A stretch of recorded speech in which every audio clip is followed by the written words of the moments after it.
anyone to see. Any of the cabinet ministers who is implicated and feels that these emails are fake should have challenged them through the courts or press ombudsman by now. However, we can guarantee you all that none of them will do so because these emails and their contents are authentic. Last week, Zuma once again lied to Parliament and the people of South Africa by claiming that he is not opposed to the Commission of Inquiry into the state capture by the Guptas. According to the binding remedial actions of the public protector, Zuma was supposed to appoint a commission in December 2016. Done is because Zuma instituted a review application in the Pretoria High Court, which is now scheduled to be heard from the 24th October 2017. With the revelations of the emails, it is clear that the October is too far. Accordingly, we have instructed our lawyers this morning to send a letter to Zuma demanding that in the next few days he should withdraw his review application so that South Africa can know the truth without his delaying tactics and endless appeal like in the case of the spy tape saga. If he does not withdraw, then he must agree that all the parties approach the judge president for the hearing to be brought forward to within a month from now. That is to an agreed date by July. Should he fail to accept our demand, then the EFF will have no option but to approach the court. The matter is can no longer afford to wait for another 5 months plus endless appeals. We believe that at the core of the emails and Gupta leaks is evidence that those who run government today have betrayed their country and facilitated a coup by handing over constitutional decision-making powers to a foreign family. In a normal democracy, this unpatriotic betrayal is tantamount or even worse than treason. We call on all genuine and freedom-loving South Africans to take a hard realize that the organization of Lituli, Tambo, Mandela, and Hani has been hijacked by criminal mafia gang led by Jacob Zuma. South Africa has been stolen right in front of our eyes. Any person who votes for the ANC knowing about criminal activities which will also be making themselves accountable for treason being committed by Zuma and his gang of criminals. We urge all patriotic South Africans to support EFF by any lawful means necessary, including taking to the streets. This week, Stats SA reported that the real gross domestic product has decreased by 0.7% in the first quarter of 2017, following a decrease of 0.3% in the fourth quarter of 2016, thus leading to a recession. This depressing state of affairs is due to the negligence of the ruling party in that men and women who lead us in this country are preoccupied with looting the country's coffers to make themselves richer than to uplift the living condition of our people by stabilizing the economy. This recession means our economy is shrinking, in particular the manufacturing sector. We have enough grants, pensions for the elderly, build RDP houses, fund free education and health care. It means it will not have enough money to continue paying for jobs in the public sector, including EPWP. Increasingly, more people will lose their jobs as firms and factories continue to shut down or downsize. The youth, majority of which are already unemployed, will suffer the most because when firms take decisions to retrench, they often which are often young people. We are in this state of affairs also because the ANC refused to accept that the ideological tenets of its microeconomic strategies to sustainable growth and deal with inequality and poverty. The solution is to look into the tried and tested policy proposals that we have been speaking about. Protection of infant industries through nationalization of banks to have control on business funding and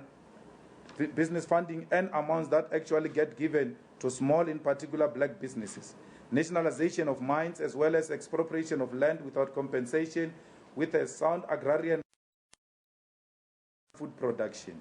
With the ANC in government, which is only interested in corruption, Dubai trips, offshore accounts, stealing billions of taxpayers' money, will degenerate further into a depression. Our country's gender relations have yet again come to the center of public discourse with reports of more cases of women abuse, rape, and murder. These reports should not mislead us into thinking that there is an outbreak of violence, rape, and murder against women.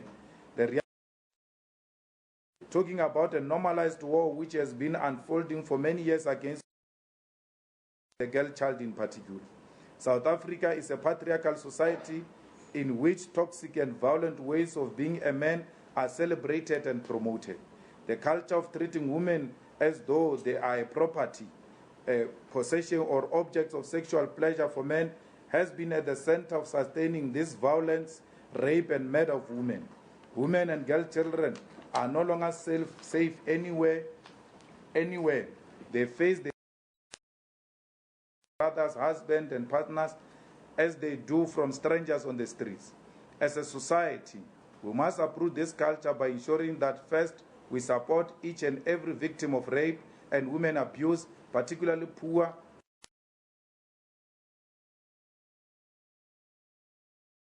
by immediately ensuring that all the cops who ignore and ridicule cases of women abuse, rape, must be exposed, charged, and ultimately imprisoned for defeating the ends of justice. All of us, everywhere where we are, we must educate ourselves, in particular as men, of progressive feminist values and challenge patriarchy from religious spaces as well. The struggle against patriarchy for men is about self-destruction. Men must self-destruct from patriarchal chains that have turned them into monsters of rape, sexism, and heartless murder and abuse of women. We want to express our solidarity with the people of Cape Town and other areas hit by the storm and wildfires. We express solidarity to the poor and the landless masses who during such natural disasters face the worst risk of destruction and death. The storm must be a reminder that the land must be redistributed to the benefit of the poor. Now, having read this formal statement of the EFF, we just want to also take you into confidence about what we have discovered in Transnet. It has been brought to our attention that there was a tender issued in Transnet for procurement of 1,064 new locomotives on the 23rd July 2012, closing date 16 October 2012, broken down as follows. RFP number TFRA 08608, 500 voltage electric locomotives for the general freight business. The other one, RFP number TFRAC H08609, 465 diesel locomotives for the general freight business. Timelines: December 2010, Public Enterprise Malusi Gigaba appoints Iqbal Sharma to Transnet board. Mafika Mkwanas is made the chairman after Gigaba fails to convince cabinet to make Iqbal Sharma a chairman. February 2011, Brian Molefe and Arno C. appointed on the Transnet board. Gary Peter is Group Chief Supply Chain Officer. 2011, Transnet board creates a new committee, Board Acquisition and Disposal Committee, and makes Iqbal Sharma chairman. Iqbal Sharma is the fellow who failed to become the chairman of the Transnet board. Now they create a special committee for him called Board Acquisition and Disposal Committee. And then this committee specifically is tasked to control all the tenders above 2.5 billion. July 2012, Transnet issues out tender of the locomotives, as we said. Tender submissions closes. Transnet Special Board of Directors meeting approves the recommendations of the acquisition of 599 electrical locomotives, locomotives of two successful bidders. Bombardier, and Bombardier is bidder number 1, and bidder number 2 is China South, on 42 Bombardier and 62 China South bases. Post the evaluation award of business subject to further endorsement by the board acquisition and disposal.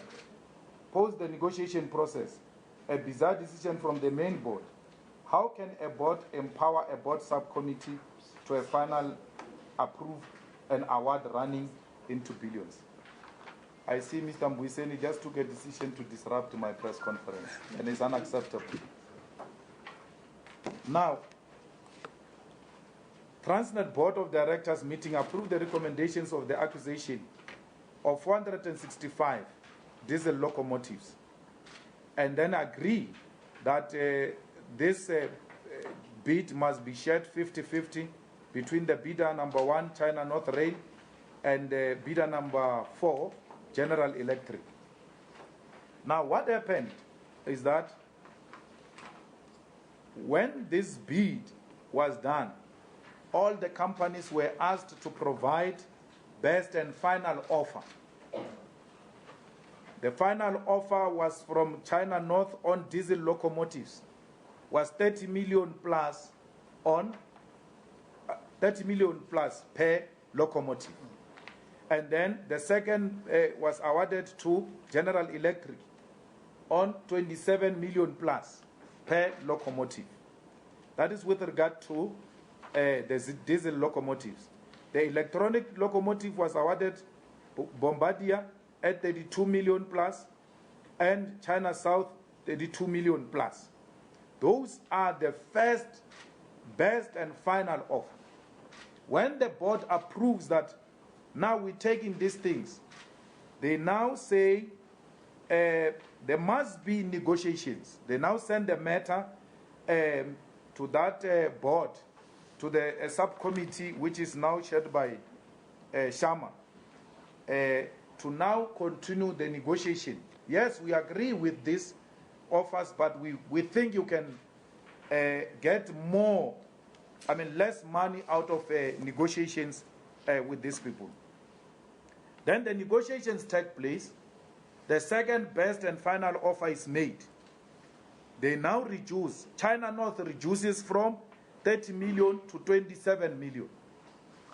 The General Electric reduces from 27 million to 24 million. Those are proper negotiations to say, guys, we're taking you, we prefer you, but we can't afford 30 million. They accept and then they reduce. They go to 27 million, the other one goes to 24 million. The same thing on electrical, they move from 32 to 28, from 32 to 28 million. That's a good thing. Government is saving some money through Transnet. Wait until the crooks come now. In 2014, February, a company comes called Regiments Capital and Trillion. It's a transaction advisor. It's now saying we're coming to advise you on finances and all that. When they now advise Transnet on those transactions, the price changes. It goes up. And it doesn't go up to the original price.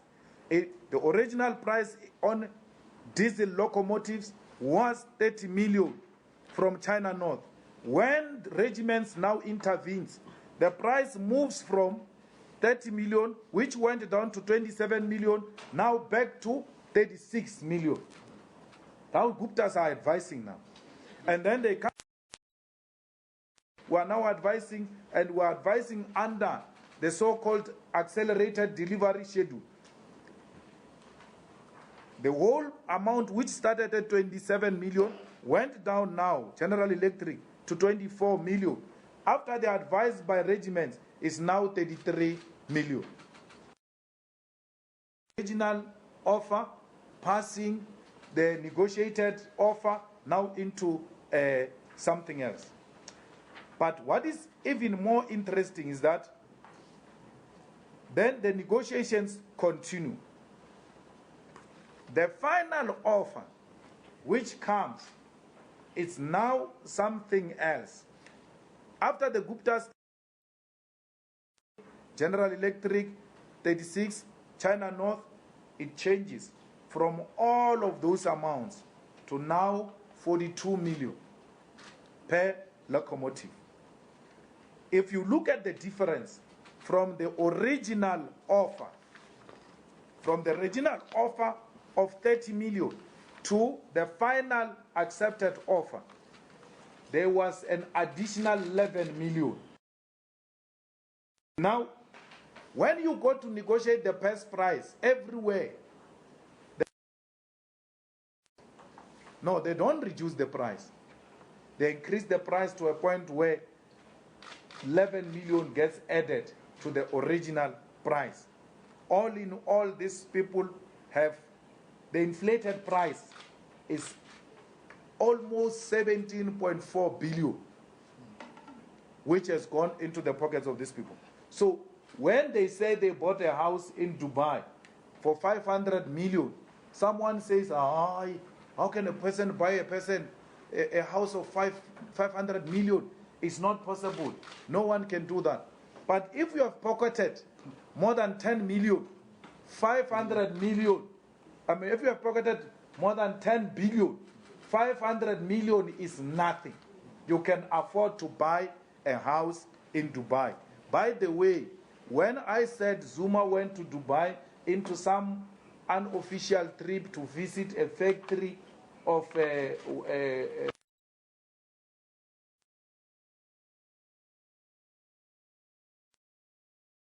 this house that you see, he went to visit the house. The good thing with Dubai is that there are cameras every street. So we're now working on trying to get a camera on the street of the house on that day where Zuma went to visit the house to prove that Zuma visited and is well aware of that house. So they make clean 17.4 billion of corruption. At the center of this scheme sum is Malusi Gigaba. He's the one who's at the center. Brian Molefe, Anusi, Iqbal Sharma, Gary Peter. They are the ones who are at the center of stealing money from our people. So what we have tried to do, other documents the lawyers have advised against, we've attached some documents, we gave you copies. The memorandum of the bidding committee which was sent to the board. Who, bidder number 1, how much is offering, bidder number 2, how much is offering, bidder number 3, how much is offering, bidder number 4, how much they are. Those are original figures submitted to the board. We gave you the copy. We gave you the second submission which was made to the which was made to the board. We also gave you attached the Acquisition and Disposal Council, the board of Sharma, how the whole thing started. The best and final offer 27, and then 36, and then ultimately 42 million per locomotive. We also give you a copy of Regiment's Capital, which came financial and risk analyst, which was advising on this 1064 procurement negotiations. They too came in to negotiate and help these people get the best price. And the best price was not to be obtained. Instead, the numbers kept on increasing. We gave you some of the excerpts from the minutes of the board. We also are giving you the schedule adopted in terms of this tender, how many trains should be delivered by when. By now, we should be having 356 trains in South Africa. So you are the media, you can write a question to the Transnet to ask how many locomotives have been received this far, because we're supposed to receive so many by now. That we attach there a letter of Minister Gigaba to Dinel, speaking about locomotive fleet procurement. So the confusion is, why do you write to Dinel about locomotive procurement? But also in the same letter, Dinel not to cooperate with Minister. They must talk to him directly. They must continue to defy him, and he will handle the minister. Now, what is the logic of the prices increasing? The Chinese don't play when they do business. The Chinese say to you, I'm selling this phone for 10 rand. This is my price. And when you go to the Chinese to negotiate your bribe, and you say, no, out of the 10 rand, you give me 1 rand. The Chinese tell you, I told you my price is 10 rand. So here, you can't touch anything. Plus, at home, they already know that we are offering this at 10 rand. That's how the Chinese business works. Before they bid, their government already knows how much they are going to sell per locomotive. So they say, if you want to make your money, you are going to have to add on top of the 10 rand. So you want money, add another 10 rand, then we sell to you at 20 rand, then you will get something in the added 10 rand. But remember, the added 10 rand, you don't get the whole 10 rand. 28% tax must still go back to our Chinese government, plus the taxes on the side which we must pay. So ultimately they will get maybe 5 rand or 6 rand, and then that's it. It's done. So the adding of money into these locomotives is because the Chinese were not prepared to budge on their best and final offer. Hence the additional amount of money put on these things. Now, we are going to ensure that we write to the Chinese government about this corruption. Which one is which one? We are going to write to the Chinese government to investigate these companies which are involved in corruption. China North and China South. There are 2 Chinese companies involved. China South is in electric locomotives, and then China North is in the diesel locomotives. The Chinese, when they find a corrupt fellow in China, they deal with them decisively. Why do they allow their companies to come and corrupt African states? We want to see if the principle of dealing decisively with corruption in China only applies in China, or it applies to the same companies which are involved in corrupt activities outside China by Chinese companies. Bombardier, we are going to write to the Canadian government to investigate the corruption of Bombardier, because we believe that they must deal decisively with this company which came to be involved in corrupt activities. We are going to write to American government, President Trump, to investigate General Electric, because it's an American company. And we are happy that there is an American company now involved in this corruption. At least we know there's going to be an arrest. Because Americans, when you give them jurisdiction when you deal with their companies, but also you give them jurisdiction when you deal with dollar. Once there is dollar involved, you have invited Americans already. Once you deal with their companies, you have invited the Americans already. We are taking these steps because we have lost confidence in the end. We have been talking and talking, nothing is happening. And we hope these foreign states will help to deal decisively with these corrupt activities. We are also going to write to the World Bank and bring to the attention of the World Bank the shenanigans of these companies. Although our transaction was not financed by the World Bank, but the World Bank finances similar transactions in many other African states which involve these companies. So we want to say to the World Bank, how can you deal with such corrupt companies? Are they not corrupt in dealing with them where they are handling such transactions? But what is even painful, South Africans, is that there is no single country which has ever bought a single locomotive for this amount. Not even developed countries have paid this amount of money for a locomotive. So who are we to even accept such a price in the presence of transactional advisors. The ability of transactional advisors is to go and compare with other countries on how they've dealt with such similar transactions. In this case, it's clear there was no such an activity. If there was, it was ignored. Now, here at home, we will do the usual. We will open a criminal cases against the Transnet board, which was there during this transaction.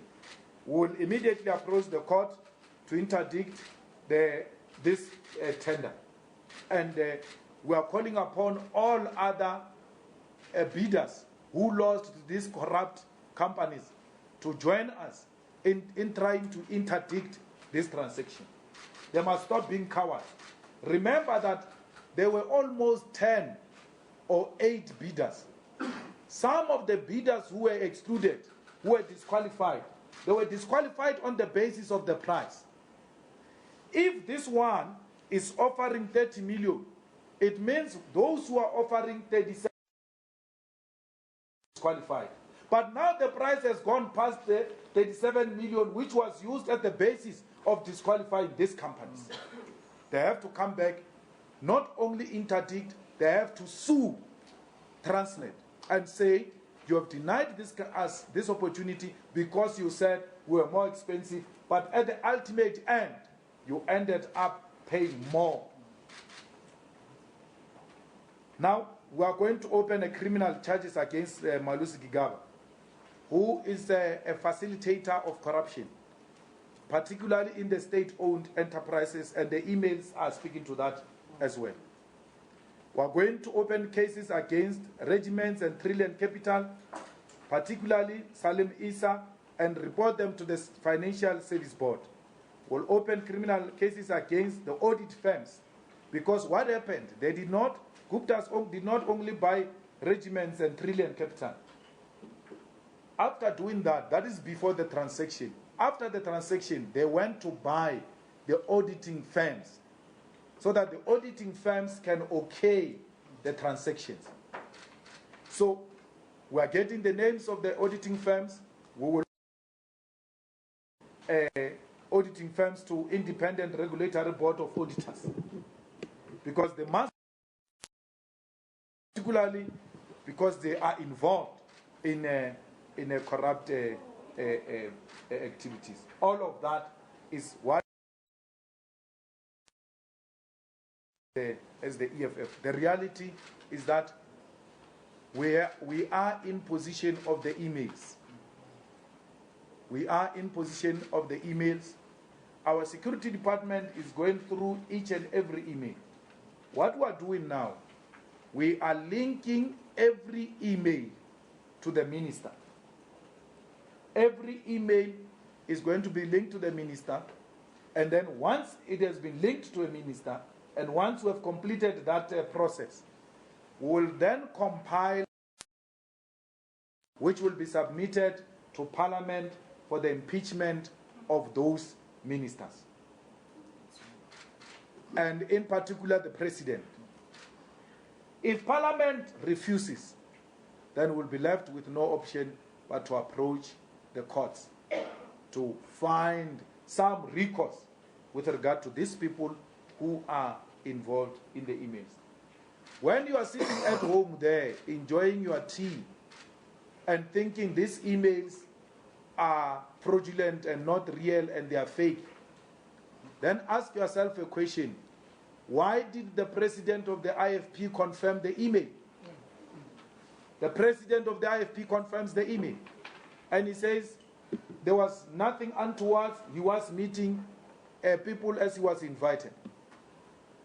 Why did Andabiti, the former media guru of Mbalula, confirm the email and say, yes, I asked 6.3 million from the Guptas? I know Anda very well. And then I called him after that. I say, Anda, hey, you were taking chances. You can see you saw everyone is eating and you were trying your luck as well. And you didn't succeed. He says, there was a genuine program of writing the Youth League book, and all that. Ayanda Dlodlo is not denying.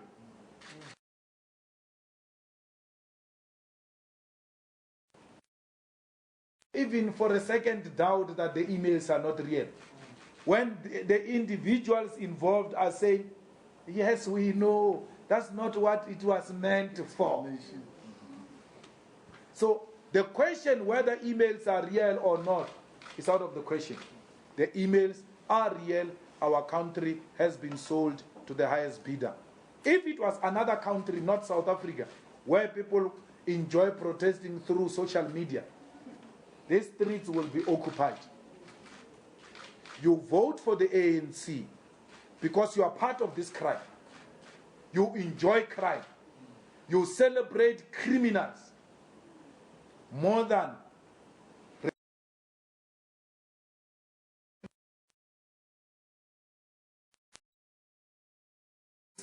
and you justify it through the story that they fought for your freedom. Because they fought for your freedom, they've got a right to steal. That's what South Africans are saying. We must stop blaming Zuma. We must start blaming South Africa.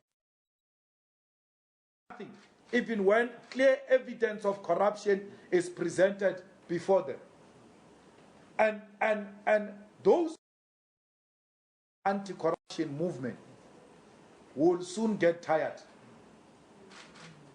will soon be demoralized.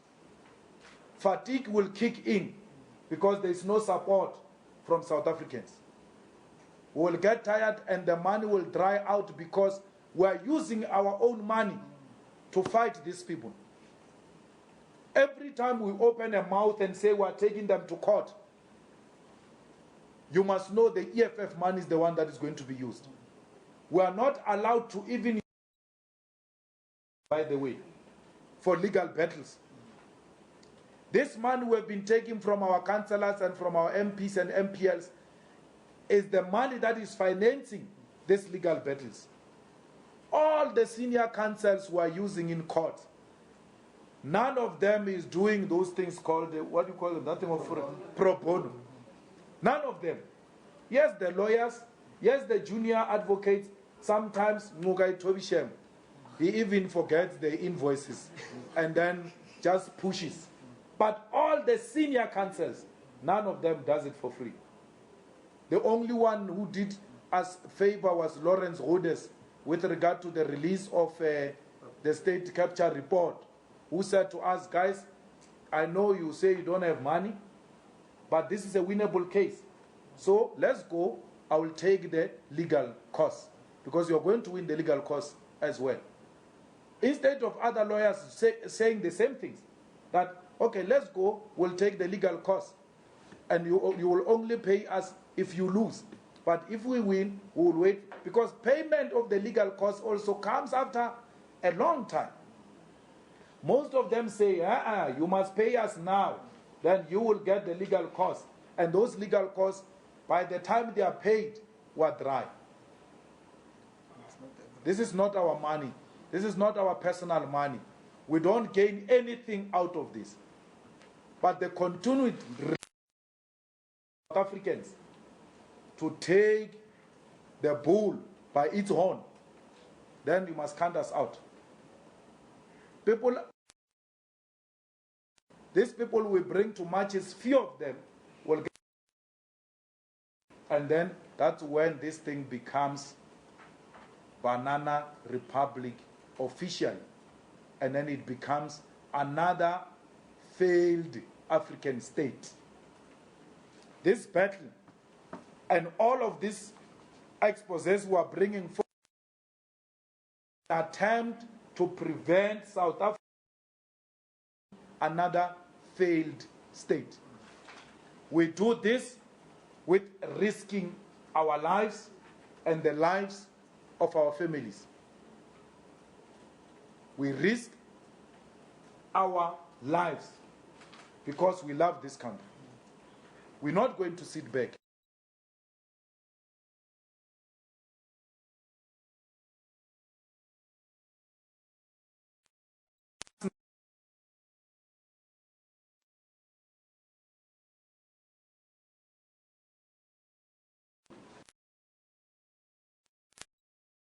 Two will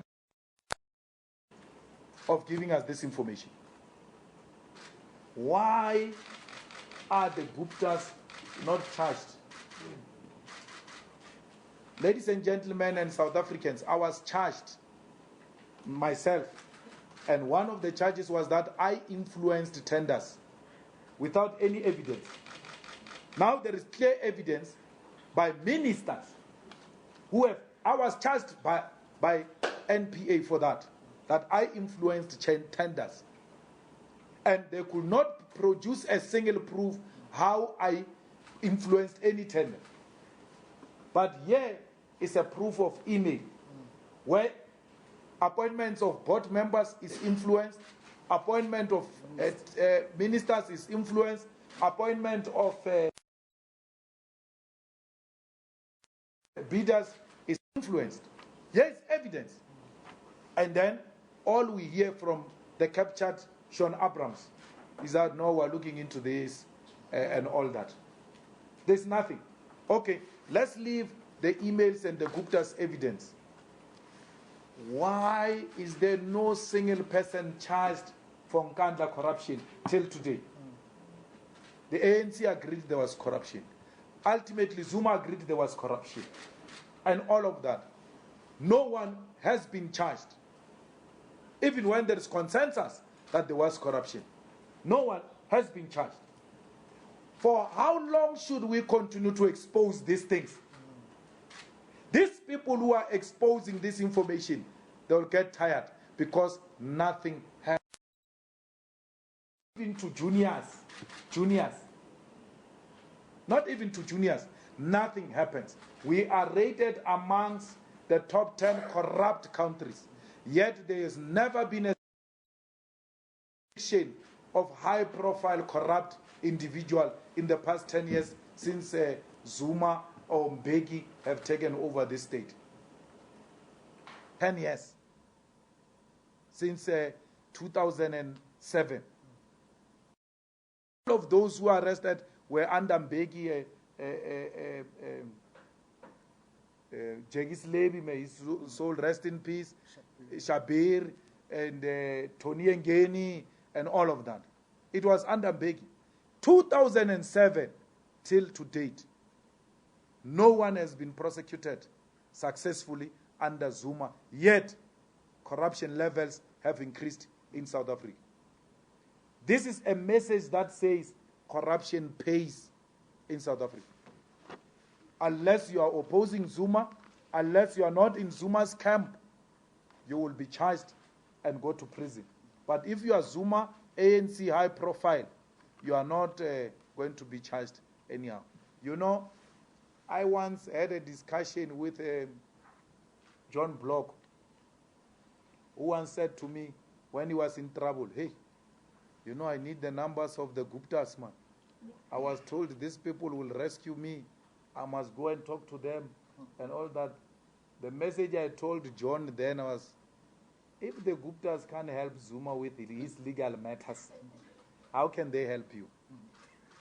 When? How can they help you with his own problem? That's how everyone, this list you see of corrupt people, it's nothing. They've captured almost everyone in the ANC. Almost everyone in the ANC. I mean, we must not ignore the stories that they tried to do some business with the Mbeki ministers. You remember, what is his name? Aesop and all of that. And then there was another story that they tried to do business with the wife of my favorite president, Kgalema Motlanthe. So they've got their hand everywhere. That's why this commission is very important and very urgent. It's very important and very urgent. If President Zuma believes that he's got nothing, he doesn't lose anything by not appointing a commission of inquiry himself. He's actually going to appoint it because Thuli says the Chief Justice must recommend one judge to Zuma, Zuma must appoint. What is his problem? Why does he want to appoint a judge when he is implicated. He should be the one that says, I can't appoint a judge. In the same way he said in the papers about Nkanda, I cannot investigate myself. Why does he want to investigate himself now? Because he's got every reason to panic. There is a bidder on the locomotives who was mad by the Guptas outside the country trying to do a deal with Canadians for the provision of the same things. Bombardier. They met a guy outside who was going to meet Bombardier. The Gupta said to him, if you know what is good for you, you will leave this thing. Or you're going to do it through us. This guy has asked us not to mention his name, but he's prepared to go to the Commission of Inquiry and give this testimony. And the Commission of Inquiry, he has given us a mandate to mention his name publicly. That he's the one who has met. He's a businessman, highly respected businessman, who says, they met me in Canada. When on my way to meet Bombardier, they said, if you want to do this, otherwise you are out. It's not only him. A lot of people are saying, we are looking for the Commission of Inquiry. We want to share the information. And we are prepared to take this person to the judge president. The lawyers do that all the time. The lawyers can ask the judge president to meet the person in camera, for this person to testify that we are more than ready to testify in the Commission of Inquiry. Please speed up the process. We want this Commission of Inquiry. Otherwise, the road is continuing. They are buying everything now. They've got all the money they want. They are buying everything. They are buying opposition. They are forming political parties. They are forming fake news websites. People were saying we are bought by London, but they forgot to mention that their communication strategy is written by London themselves. You will never find a single of us in the emails. You will never find a single of us in any transaction of anyone. We say this without any fear of contradiction. Some of us are students of President Motlanthe, who said to us, that which you do in private, you must be prepared to repeat it in public, because it will eventually come out. Malusi, Zuma, all of them stop denying the emails and take responsibility, because it will ultimately be confirmed that they are part of these emails. We will prove it beyond any reasonable doubt. So the sooner they come clean, the better. Look at the Minister of Finance, corrupt fellow to the extreme, with a corrupt family, the younger brother, the sister, the grand, and the extended family, the in-laws, the mother-in-law, everything. All of them are corrupt like that. And then, you know, psychological warfare which they are waging is very powerful. This guy, by virtue of being a deputy minister, is automatically the chairperson of the PIC. But Malusi releases a statement that he has appointed deputy minister a chairperson of PIC. He's trying to play with the mind of this guy, that it's me who appoints you, otherwise without me you can't be a chairperson of the PIC, which is not true. It's automatic. But they are already saying to him, hey, it's us who appointed you. It's law. But they issue a statement that Malusi is this guy. Because this guy, everywhere he goes, he must know I'm appointed chairperson by my boss, Malusi. And then I shall obey and implement. That's what they do with all of them. That's how they talk to them. No, I'm appointing you this. I'm appointing you that. So that the people who sit in those on those positions of responsibility, they owe their existence to those people who have appointed them. Corruption is extreme. Thank you. Thank you very much, Mr. President. Sincere apologies for distributing the evidence during your address. But members of the media, you have been given, all of you, the document that the President was speaking to in relation to Transnet. It has page numbers. Those who have not received it yet, it's still coming to you. Yeah, it will come to you. Now, I'm going to attempt the first round of questions, hoping that you have the document and you are able to speak intelligently in your questions. Let's take the first round of hands. It might be the only round. 1, 2, 3, 4. Let's start with these 4 hands. Yes, number 1. Philip Durrett from the Mail and Guardian. You talk about a number of actions that you're launching in courts against foreign governments. It seems like Parliament is not part of that list. Have you similarly lost faith in Parliament as clarity of action the way that you have in the UK police? Okay, number 2. My name is Rankin Mansami. I'm from the Daily Maverick. All the actions that you have spelled out and the actions you have taken up to now, including boycotting the President's actions in Parliament, the protest marches, all of these seem not to have an impact on President Zuma. It seems at the moment he is untouched and unmoved, and from what is happening in the ANC, it looks as if the only way he will be removed is when a new president is elected in December. By resorting to these actions that you are now spelling out, which includes appealing to foreign governments to intervene, is there a sense of hopelessness in the processes within the country, that you've basically reached a state where there's nothing more you can do, and that the president is virtually untouchable? Thank you. Number 3. Marika Kumar from Jackman FM. You were speaking quite passionately about, what you want South Africans to do to contribute to this. Can you maybe give a bit more information? Say someone is watching and they maybe want to participate. What is it that you want South Africans to do except being outraged? I mean, what can they physically do to assist? Number 4. Mr. Malema, it's Tula Sizwe from EMCA. I've got 2 questions. One is related to what you've released and another is a political question. The question on what you've released today is, I see there's a lot of documents attached to it, and of course it adds to the body of work that's already out there, the emails, etc. You're saying the emails are authentic, and there's no question about that, and indeed they've not been refuted thus far.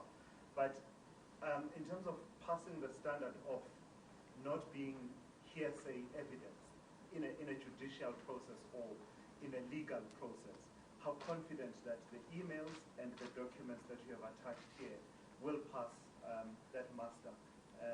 As in, are there people who would be willing to come and attest to the veracity of those documents? My second question is a political one. We're seeing the situation in Nelson Mandela Bay. In that coalition, it seems to be getting out of hand between the UDM and the DA. Of course, you are not coalition partners there. But speak to me broadly about your sense of the workings of coalition governments. Is the condition right, given what we're seeing there, and also your concerns about Helen Zille and how she's being treated by the DA?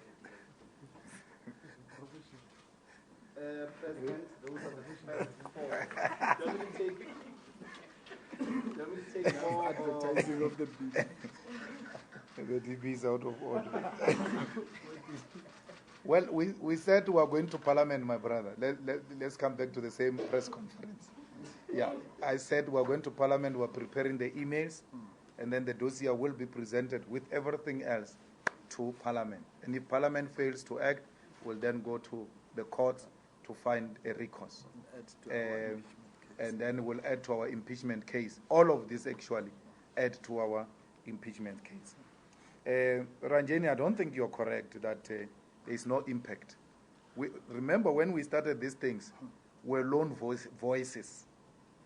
it was, and we were called all sorts of names, gossipers, disgruntled, and all types of things, including by those who are joining us now, including those who are saving their lives now. We are now rescuing them. They called us all types of names. And it's not about Zuma. It's about getting South Africans to be conscious and to protect their own pairs. And we're beginning to see the results. And that's what, politics are about. It's not about quick response. We're going to have to work hard. And there must be a response.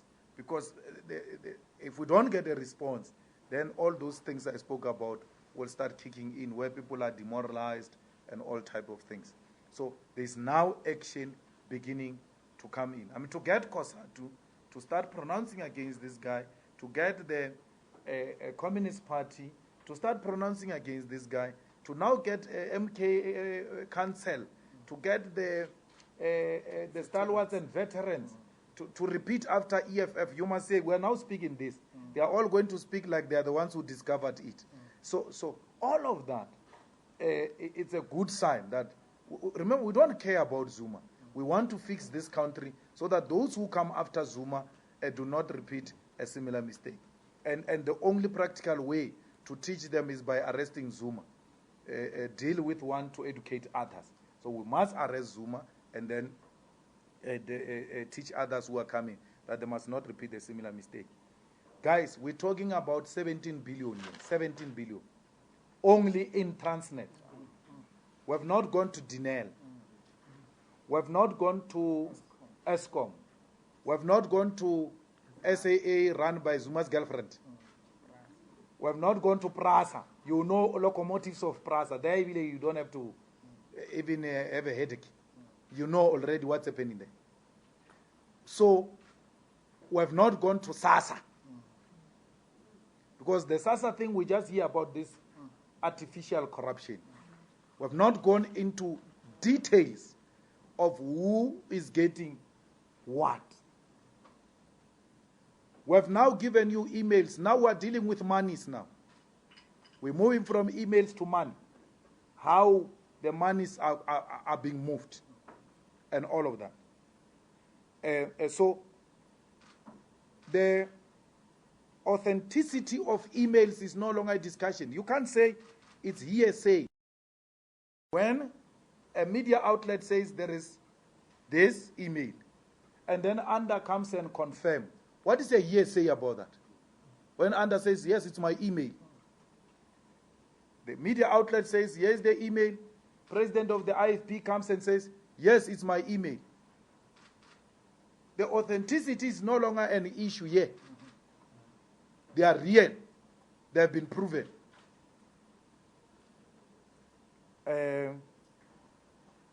We want our people to go to the street.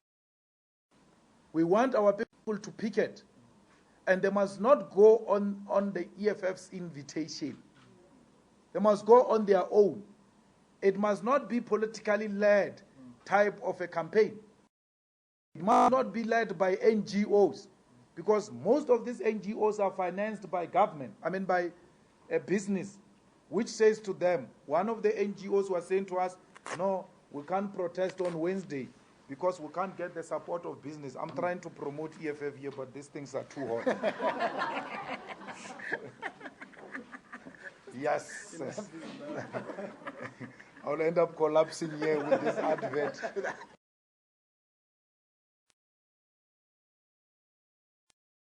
Given money by business.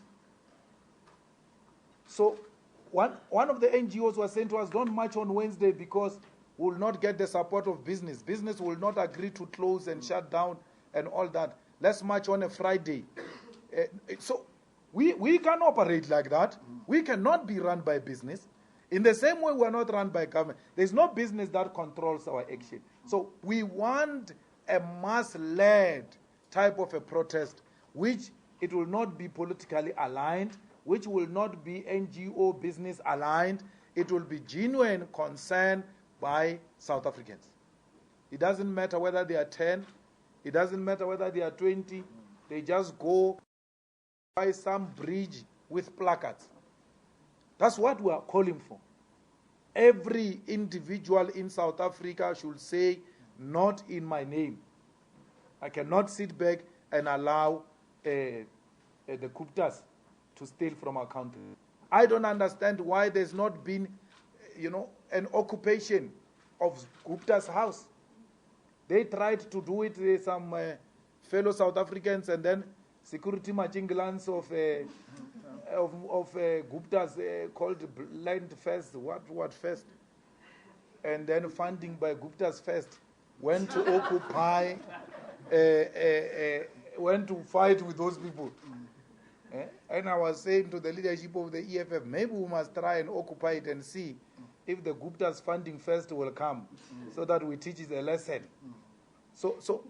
But again, when we do that, it's going to be seen as a political opportunism and all sorts of things.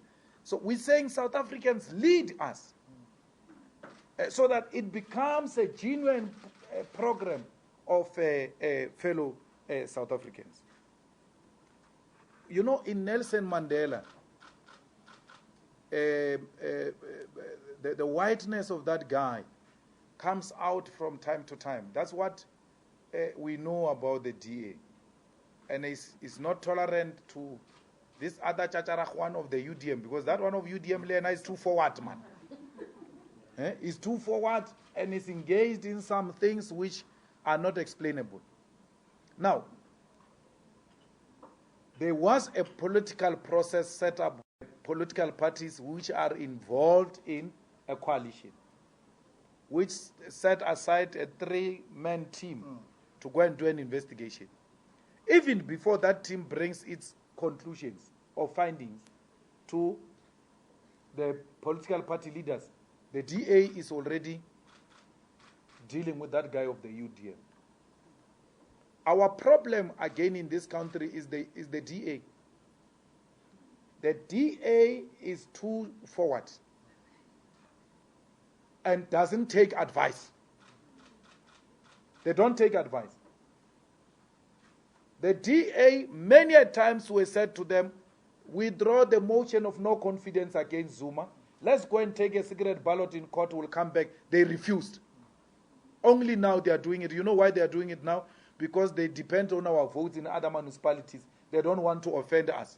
But the arrogance of the DA, South Africans will see it. You see it in Helen Zille now. The DA is a big problem. It doesn't treat those partners in the coalition as equal partners. And they think they've got our support, therefore they can ill-treat the UDM and other people.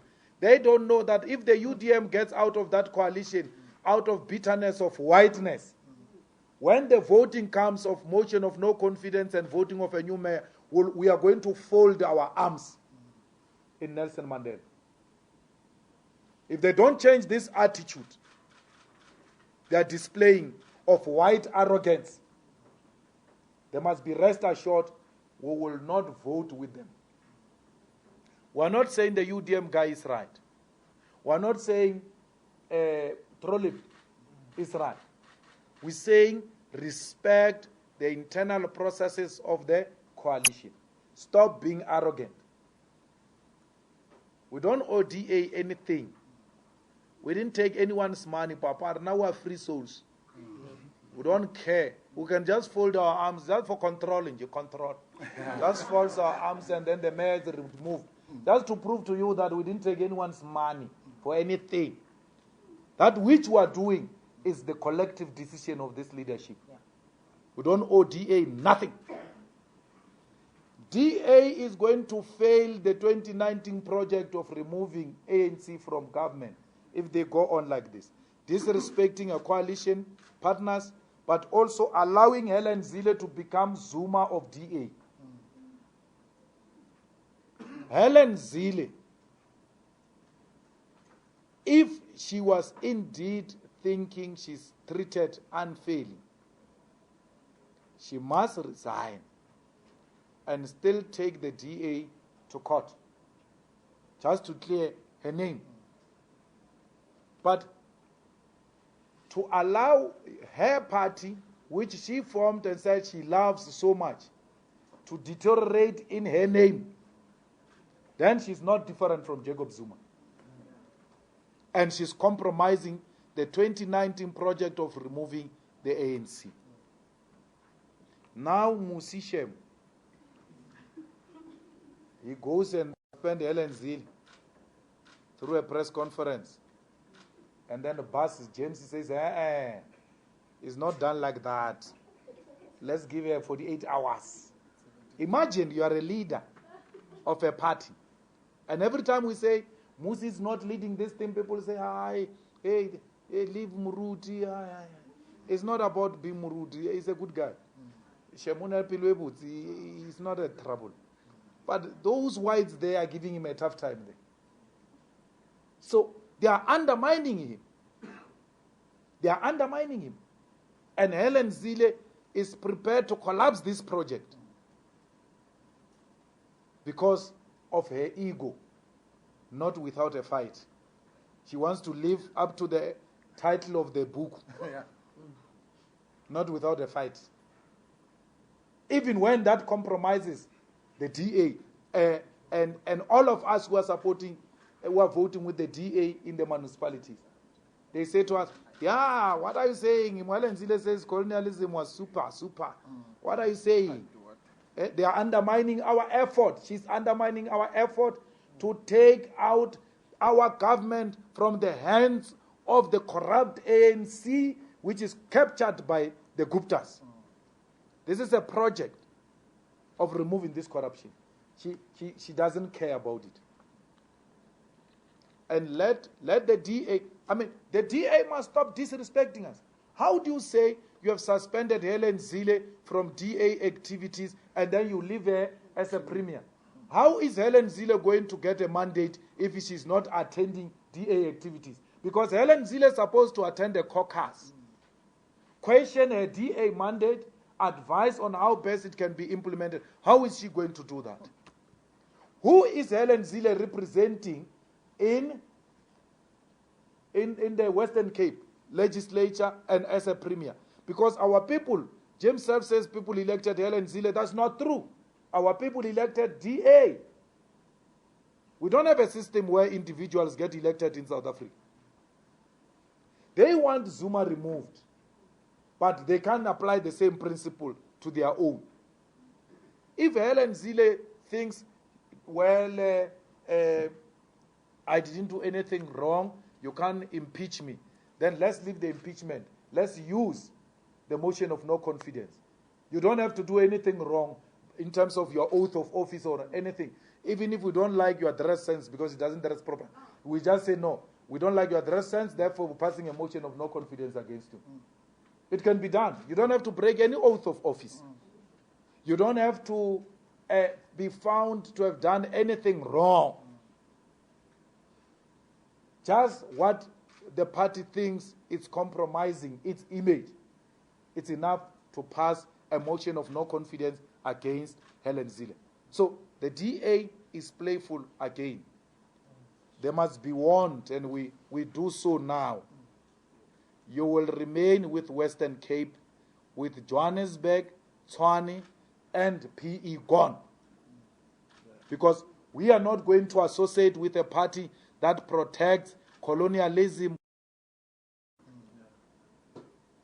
Be warned. We are not going to vote with a party that loves individuals more than South Africans. You are not different from the ANC. You deserve each other. Therefore, we are 5-2 withdrawing our votes in those municipalities if you don't suspend Helen Zille as the premier. We're going to fold our arms. Be warned. We're not going to allow that nonsense to continue unchallenged.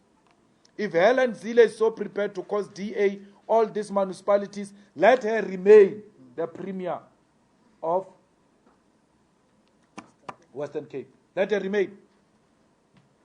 The same thing we demand from the ANC. The same thing we march together as opposition parties. We must demand from each other. We should demand of the same qualities from each other. Helen Zille says, no, Malema has been making the same racial connotation statements. Yes, those are EFF policies. That's what EFF believes in. So I'm not offending the EFF. You offended DA. That which you think is a racial statement to you may not be a racial statement to the EFF. It might be a more revolutionary statement to the EFF, and EFF encourages its president to say more of the same statements. These are two different parties. So the DA is now in agreement with all South Africans that Ellen Zille said offensive things, and therefore they are dealing as the Premier of Western Cape. Let her resign as a Premier of Western Cape, and let the DA deal with her. If the DA is not going to deal with her, they must know that will not be associated with a party that is prepared to protect an individual who is damaging the good image of the Western Cape as a province and the entire South Africa. So they've got themselves to blame. And when we stop voting for DA, we will not vote for anyone. We will abstain. So if the DA has got the necessary majority, let it win in those municipalities through their own votes. If the ANC has got majority in those municipalities, let them win through their own votes. We thought we can give this DA a chance so that we've got a different government which fights corruption. But for them to perpetuate white supremacy and arrogance, including to undermine Musi, my brother, will defend you from EFF side. That's what we do, we defend blacks. To undermine Musi like that, they must be rest assured we are 5-2. I never said we are pulling out. We are 5-2 pulling. I said we are getting out of voting for DA. I'm saying we are almost there if they don't resolve the Western Cape issue. Yeah. Okay, final round of questions. I'm going to take hands. 1, Natasha. 2, Sister. 3. Is there no one else? Yeah. I didn't answer your question. Just let the other colleagues go. I would like you to come back to this issue of these documents in terms of their legal standing.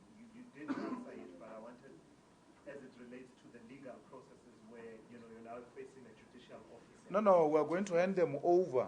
These are the basis from which investigating officers must start. So we're going to hand them over. The investigating officers will do their proper work, obtain them properly through the legal system. And if they are not forthcoming because we know they are in existence, we can always use our lawyers to demand of such information. It is a public information. This is a public entity. There is nothing which they must cook and hide from the public. That's why we can come with them like this in public. Okay. Yeah, we'll give the court's emails. The court will also engage in its own process to check the authenticity of those emails. We have to start somewhere, and this is the beginning. You'll be the last, man. Is there no one else? I'm closing after here. Okay, number 1. Natasha from Business Day. I want to check whether you really have faith that a judicial commission of inquiry, particularly one as described by the ANC as recommended by its president from 1994, would speedily resolve the state capture issue. When we've had quite a bad track record of... No, we don't want that one. We're not talking about that. We don't want ANC state capture inquiry. We want Tulima Donse. The one of Tulima Donse. I think that's the one that the president is talking about when he says he agrees that. No, he's talking about something else. They want to investigate from 1652 and all those things. We are not about that. The terms of reference of the inquiry should be based on the findings of Tulima Donse. We want it Gupta. Yeah. Gupta. Specific. Not Oppenheimer, not Rupert, not Minel. If ANC wants inquiry on Minel or Rupert, let them ask for that. Ours, which we agreed, we made a submission to Tuli, and we said part of what we suggest Thuli must recommend is the establishment of the Commission of Inquiry on the Gupta's state capture. That's what we're asking for, not any other thing.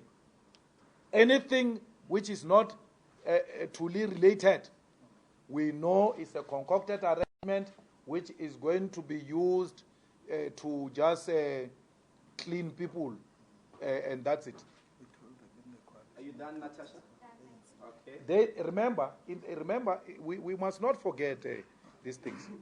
In the coalition of the municipalities, in the discussions we had with the ANC, remember our condition to the ANC was that establish a Gupta Commission of Inquiry. Then Jesse Juard, the beneficiary of Gupta in the top 6, and the source, the leak of the Gupta, where those things you see on NN7, and when you say NN7 is authentic about ANC information, and working New Age is JC. Yes, just Duarte. She's the one who's feeding NN7 those things. She worked for them, by the way. She worked for New Age after she fought with Lakela in the presidency, and Lakela fired her because people get fired by Lakela in the presidency. She fired her. The same way she fired this God, fired her. And then she went to work for Gupta's New Age. So she's a source. In that meeting, we said Gupta Inquiry, Commission of Inquiry. The ANC came back and said, we agree with you on the inquiry. But Jesse Duarte was saying the inquiry from since 1652 and all that. We said, AJC, let's not waste each other's time here. Ne? We're not here to play games. We're saying Gupta State Capture Commission of Inquiry. That's what we said to her. We didn't waste each other's time. We told her, if you want to investigate Rupert, we welcome that. We were so happy. Let it be a separate commission. Don't mix these things. Guptas are going to have their own nice commission of inquiry, uninterrupted, not mixed with anything. That's what we're asking for. And that's what must happen. Number 2.